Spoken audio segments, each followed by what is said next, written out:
More teenagers die from suicide than anything else in the state of Utah. Overall, our suicide rate is among the highest in the nation. Chief Political Correspondent Glenn Mills takes a look at a local effort to get those who are struggling the help they need.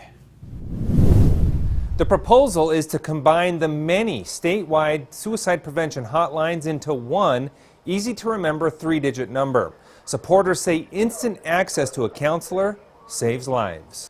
Suicide is a startling problem in the state of Utah. Suicide's now the #1 cause of death for teens. Fifth in the nation for suicides per capita. For Salt Lake County councilwoman Amy Winder-Newton, it's personal. So a few months ago, my son came to me and it was late one night and he said, "Mom, I want to die. I'm having suicidal thoughts." That night she was panicked because even as a member of the council, she didn't know where to turn for county mental health services. Her solution is a three-digit hotline. So we need to make sure that this line is a dedicated line so that when people call, they're going directly to help. Right now, that's not necessarily the case. Currently, we have about 19 crisis lines across the state that some go to a voicemail, some may go to a live operator, some may go to 911 dispatch.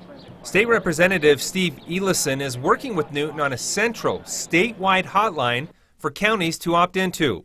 The goal is to immediately connect callers with a live, trained social worker or psychologist to help them through the moment of crisis. About 50% of all suicides, there's a 10-minute window from the time somebody decides to make an attempt on their life till the time they make that attempt. And that's that critical period that you want a resource available to them. One possible partner for the hotline is the University of Utah Neuropsychiatric Institute, or UNI. They have help available 24/7, 365. It's where Newton eventually turned for her son. Now she wants to make sure other moms don't find themselves in the same position. And here my son was willing to come to me and tell me how he was feeling, which I'm so grateful for. And as a mother, that's a frustrating situation to be in when you don't know how to help your child. Right now they are researching what three digits would be best for the hotline. One suggestion is 311, but that's being met by resistance from local municipalities because that number is already designated for local government services nationwide. In the newsroom, Glenn Mills, Good for Utah.